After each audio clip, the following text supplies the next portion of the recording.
140 farm in 13 minutes. How the fuck he plays it like that, man? Super good aggressivity. He wants the lane. He roams. He stomps his laner. Completely screws up the listen. So this is how he carries with perfect macro. This is how he does it.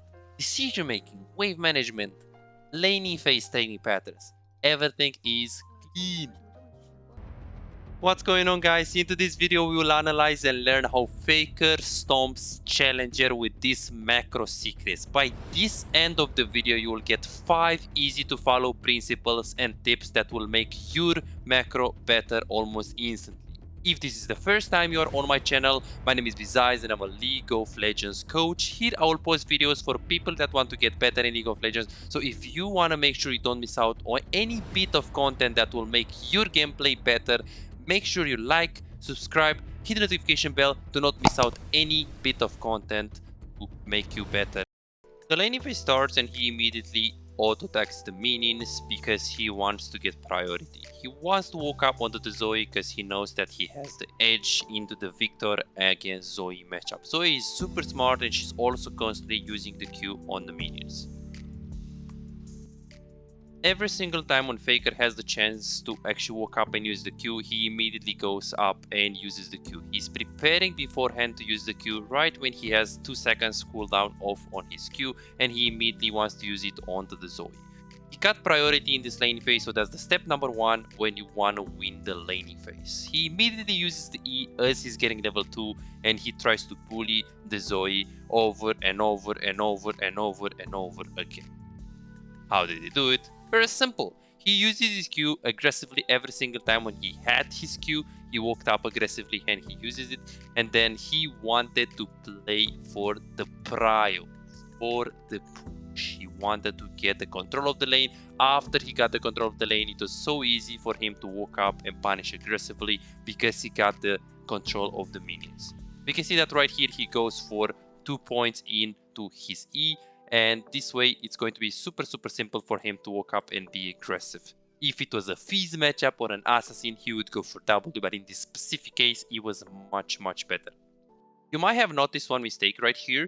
So he went for level 3 right here and he uses his E right before he actually level up his E. So what he should have done, he should first level up his E and then use his E aggressively. So you can also see that Faker does his own mistakes as well. Uses it instantly onto the Zoe. Very good push. F keys for the Kindred in case he wants to go for the invade. He needs to instantly get prio.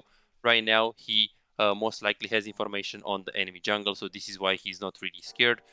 Notice that Faker doesn't really have a ward either on top side or onto the bot side, which means he's forced to play into the mid pocket. Mid pocket is the middle of the lane that will allow him to be safe in case he gets ganked from this angle or even from the other angle, just because he has a lot of space to move in the lane.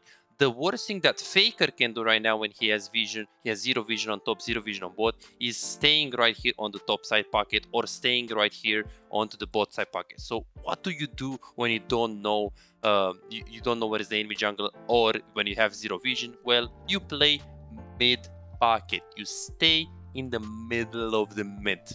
Super simple. Faker has TP now. He's walking up so he can stop the Zoe's free call.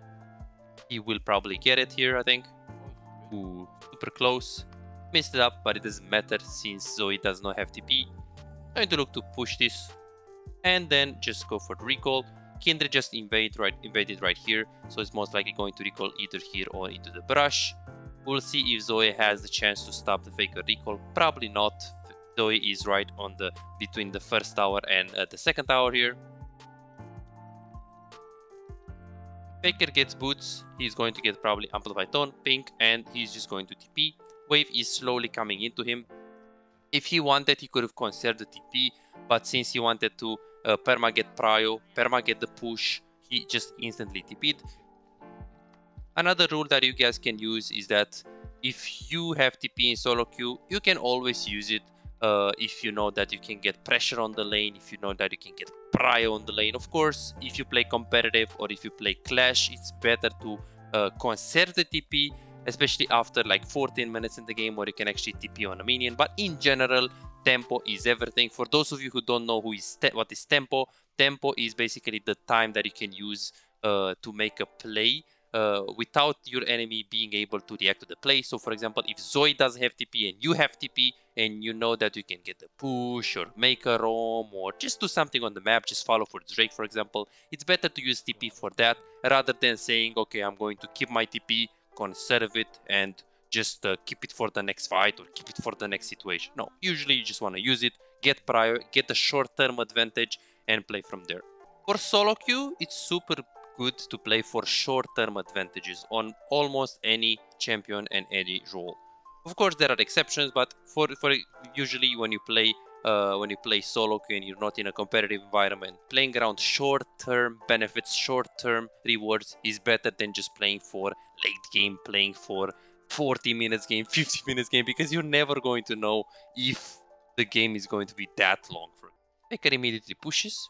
Remember, he uses E on all of the minions right here, so he can push it super fast. He has 50 farm in 5 minutes, Zoe has 39 farm right here. He's already super up in CS. The guy just finished the Drake, so Faker can recall in peace. If the guy needed help for the Drake, Faker could have potentially just looked to follow onto the river, but he didn't need it since the Kindred just finished the Drake.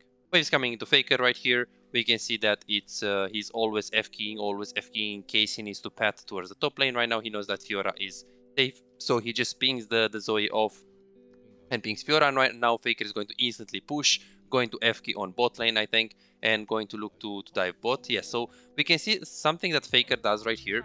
You guys probably don't notice, is that right here, once, like just after he pushes and as he's pushing, he's F-keying top, F-keying bot. Why is he doing that? So right now Faker is trying to decide, hey, what do I do next? Do I push the wave, go for plate? Do I push the wave, go for top?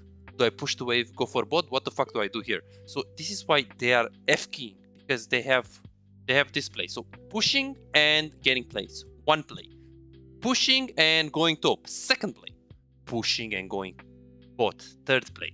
And he wants to compare every single play here, and he wants to go for the play that is 90% guaranteed. For example, if he's 50% sure that he can get a kill on top lane, and 50% sure that he can get a kill on bot lane, and 100% sure that he can get plates mid lane, of course he's going to go for plates. But if he has a 70 kill guaranteed on the top lane or bot lane, he's most likely going to just go there. So why is he F-keying right here? It's very simple. He is F-keying just because he wants to make the next decision. He F-keyed bot. He saw that everyone is dead bot lane. This is why Faker is already pathing towards top lane. He's F-keying the Fiora, and all of a sudden he just sees that Fiora is dead, and right now he's constantly moving because he knows he can do something. So what did we learn here is that we learned that as you're doing, as you're making a decision, as you're thinking about your current decision, you already need to think about the next decision that you want to make. You want to think in the future, think ahead. It's very important to not necessarily use the F keys, but look at your minimap. If you want to have a good macro, no, you don't need to be faker. You don't need to press F keys like from 2 seconds. Every 2 seconds you press F key. No, but look at your minimap as you're pushing that wave on mid lane. Look at bot lane. Look at top lane. See if there is something guaranteed that you can get. See if they're overextending. See if they are dead anyways before you get there, and try to decide. Hey, do I want to go bot? Do I want to go top? Do I want to? Of course, you want to go for the play that is guaranteed. Usually, if you know you can get kills on top lane or bot lane, usually you want to roam and not get plates. But if you're not sure, if it's a coin flip move, if it's a 50-50, if you're like, ah, shit, they're full HP, my Fiora top is going to die anyways, why would I move there? I'm not sure. If you're not sure, then it's rather better to get the plates. But if you're sure, usually getting the kills onto the side lanes is better. Now Faker decides to stay, since the Kindred is looking to start the Herald. Most likely going to get a plant and just look to stay top lane and hover. Now he goes mid lane since he doesn't really want to stay top lane. Zoe is dead. He just wants to push this wave, path towards the Herald. He's just going to hover around here. Beautiful map awareness by him. He immediately moves onto the river. Going to get this Herald very fast here. Then he's going to get Herald and just look to get a scuttle, pink ward, recall, go mid lane, and play from there. Going to lose the wave mid lane. Let's see if he's going to look to stay. Yeah, so wave doesn't crush, he decides to stay. The reason why he decides to stay is, well, there are two reasons. First of all, he does have double buff right here, so it's pretty easy for him to sustain, even though he has a huge amount of gold, and usually you want to recall. In this specific situation, since he has a double buff plus he has TP, it doesn't matter if he has a lot of gold, so he can just take the wave, recall, and TP back. Of course, if he had too low mana or too low HP and he didn't have TP, he should not stay here because he has a lot of gold and he just wants to spend it. But it's for this specific situation, he's winning the 1v1 anyways. The worst thing that he can do, some of you guys would think here, hey, why doesn't Faker freeze here? He can just freeze with a double buff, just pull the minions like this. The guy doesn't have bubble, Kindred isn't in close proximity. But from this point in time, the worst thing that he can do is freeze. You want to be able to react, to go bot lane, to go top lane, to play for Herald. You want to put the Herald aggressively. You want to walk up on mid lane, get control of the lane, go for the dive bot lane, play with the Varus ulti, play with the Rakan ulti. The worst thing that he can do is chill mid and freeze. No, it's solo queue. You gotta do something. You gotta move. You gotta push. You gotta do something. I'm not saying you need to like hard play so aggressive that you just die, but you gotta get prior. You gotta get the control of the lane. Don't just wait. Do something. So this is why freezing. Yes, freezing will make Zoe be stacked, and freezing will make Zoe lose a little bit. But I mean, first of all, it doesn't really matter if Zoe doesn't play the game. You want someone else to not be able to play the game. If you freeze onto the mid, maybe Zoe can't really do anything and she's losing farm. But if you push the wave and actually try to TP like Faker does right here, TP back, recall, TP back, goes in the lane, hard pushes the wave, and then he can go for the top lane dive, he can go for the bot lane dive, he can invade with the Kindred. Why the fuck would he freeze right here? This would be super bronze move by him. So be careful, guys, because freezing in an inappropriate moment might fuck your game and screw your game up, so be very careful with that.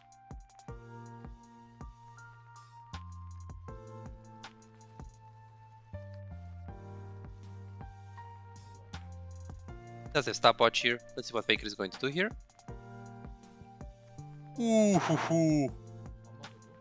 Stopwatch is the pike. Q, E, Rakan, Otto. I think he's fine. Yeah, he's fine. Zoe just died, so I think he's just going to be fine unless Jay says flash. He's going to go mid lane, hover, probably mid pocket, just push this. So he could recall here because the wave is coming into him. 1, 2, 3, 4, 5 minions against 4 minions, wave is coming into him, but he just wants to get a better recall, potentially put the Herald since he has 5. So this thing is up in 6 seconds, Zoe is up in 4 seconds, plus 15 seconds where they get in the lane, so he has around 20-25 seconds to do whatever he wants. My estimation is that he's going to push and recall. He will not put the Herald now, he will just wait a little bit more. He's going to put the Herald next time, but I could be wrong here.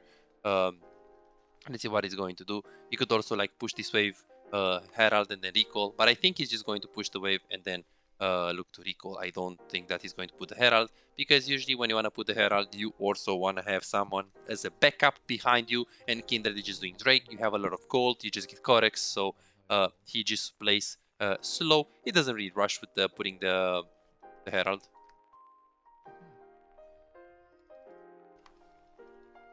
Okay. He goes mid, pushes the wave. Again, he's not a pussy, he's not freezing. I mean, the other reason why freezing would be bad is because Zoe can crush the wave so fast. Zoe can blow the wave up so fast, so freezing is not even possible. I mean, yes, she's going to get paid, like she's going to pay a lot for it. She's going to like get bullied for it if she tries to break the freeze. But it's still better to like hard pushes still, since he plays a matchup where the control of the lane is like really important. And in general, when you play any lane, whether you play top, ADK, like you play bot, you play mid lane, building slow pushes and bullying your opponent is better than just freezing and playing it slow, in my opinion. Of course, there are a lot of exceptions on top lane when you can bully your enemy and stay there forever, since it's a very isolated lane. Or even on bot lane, if you play like Vayne, Twitch, you play a scaling champion and you 1v2 and you wanna freeze. Of course, freeze is good in the situations where you need to use freeze. But what I'm saying is that don't try to freeze when it's not necessary. Don't try to freeze just because, okay, I'm bullying the enemy laner. Yeah, but what if you're pushing the lane and you're bullying enemy laners? You bully mid lane, you can threaten a dive bot lane, top lane as well. Much better just keeping a freeze right close to your tower. Freezing can actually lose your lane. Sometimes. Or at least freezing can actually hold you back from gaining more in some of the situations. So this is basically what I'm saying here. Faker has 140 farm in 13 minutes. How the fuck he plays it like that, man? Super good aggressivity. He wants the lane. He roams. He stomps his laner. Completely screws up the listen. So this is how he carries with perfect macro. This is how he does it. Decision making, wave management, laning phase taking patterns. Everything is clean. 2.1k gold. Just recalls. Okay, W Kai'Sa stops him. Probably going to recall on a corner of the wall. Get Zhonya's probably just going to go bot lane or top lane, depending on what is happening on the minimap. This composition is a very 1-3-1 composition-wise, meaning that Fiora will have to stay side, Victor will have to stay side since he has TP up, and Varus Rakan can easily play mid lane. They have a very good siege, plus Zoe is pretty behind, so she doesn't even have a Luden's Echo, we can see, so it doesn't really matter if Varus tries to siege against Zoe. It's a quite easy game. So in this specific case, 1-3-1 is a really good angle. I think he's just going to look to push this wave and then probably just rotate on the bot lane to play the 1-3-1. We can't really have access to the minimap yet, so it depends on the minimap as well. He easily push TPs on the top lane. The reason why he TP'd so early is because he knew that Varus has shield bow and he knew that he can do a lot there. This is very interesting that he still has a lot of damage, I feel like, even though he has the crown. But he's relatively tanky. Interesting that he actually opted for crown. The reason why he opted for the crown and Zhonya's is because he knows that Lee Sin is completely useless against Victor if you have crown. He knows that the crown is going to help you out with against the Jace. He knows that the crown is really going to help you against Zoe. So the enemy team composition will really get access to Faker in the backline, especially considering the team composition that Faker has, no tank. So Kindred won't be able to tank too much. Rakan is not going to be able to tank too much. So Victor is probably going to be not frontline, but in the first three champions that the enemy team is going to try to hit. Obviously, Lee Sin is going to try to kick the Victor. So Crown is good, especially due to the enemy team composition having a lot of assassins and having a lot of things that go in. But also Crown is good, also based on how Faker's team composition wants to play the game out. Interesting what happened here. So Faker actually underestimated. Let's watch it again. So Faker underestimated the Kai'Sa so much. He actually recalled.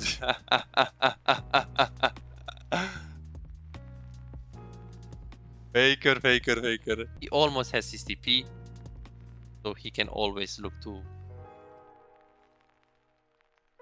stay in the side lane department. Looks to go towards mid lane because he doesn't have TP now, so he wants to pad there in case something is going on. The fight is happening, but it's way too far for him, so he just doesn't bother. He ignores it. 20 seconds is TP, so from now on he can ignore any fight that is happening on mid lane because he can always TP if he wants it. If the fight is happening super close to him, like in this case, he can always move and follow. If the fight is happening on the bot lane, obviously he doesn't really want to bother with following. Like Victor is super good champion, honestly. Like Victor is one of the best champions in the game on mid lane, probably. If you know how to angle his Q, like his E, and you play like 50 to 70 games on him, and you're clean on using his E, I think he can be a champion that not only that is very good, that will help you to carry, not only that has a good wave clear, not only that that can help you to win any matchup, but can also like help you to learn the game. Can also help you to learn the fundamentals, to learn the basics of the game. He's not a champion like Vel'Koz or Pyke or Thresh, because he's not too hard, he's not too mechanical, but he's not that easy. So it's a good balance between super complex champion and super hard champion that will actually allow you to learn the game.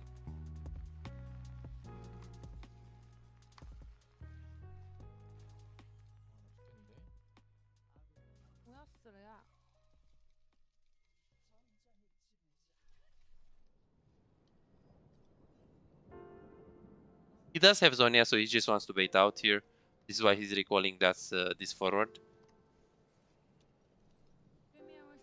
Again, we can see the TP, the tempo TP. He just TPs on top lane because he just wants to get extra farm. No reason to actually consider TP when you play solo queue and you just want to like urgent the game up. Just want to accelerate the game. Just put your foot on the gas. So he's probably going to be safe here, I think. Never mind. Victor. Hashtag balanced. Interesting that he actually went for first strike and not for Irie. I mean, obviously, first strike is a very good economy rune if you know that you can't stomp the enemy. If you know that you're playing in super low elo, until gold 1, I recommend Irie more.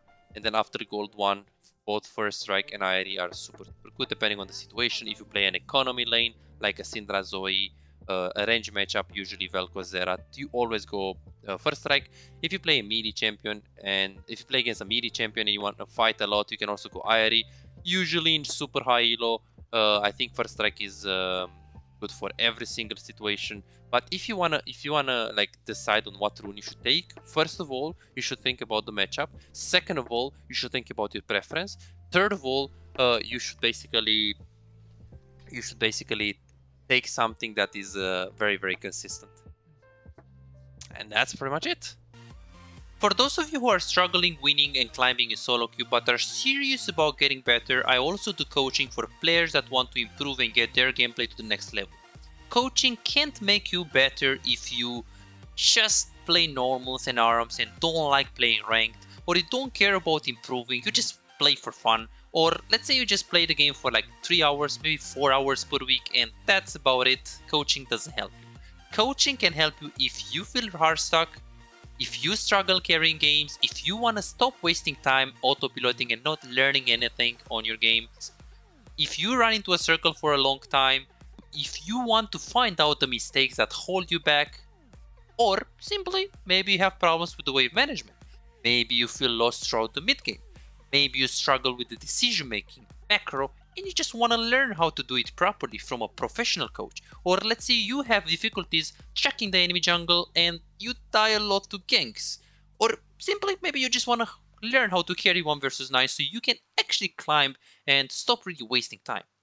So what are you waiting for? Go ahead and book your own coaching now and start improving instantly. I'll see you in the session.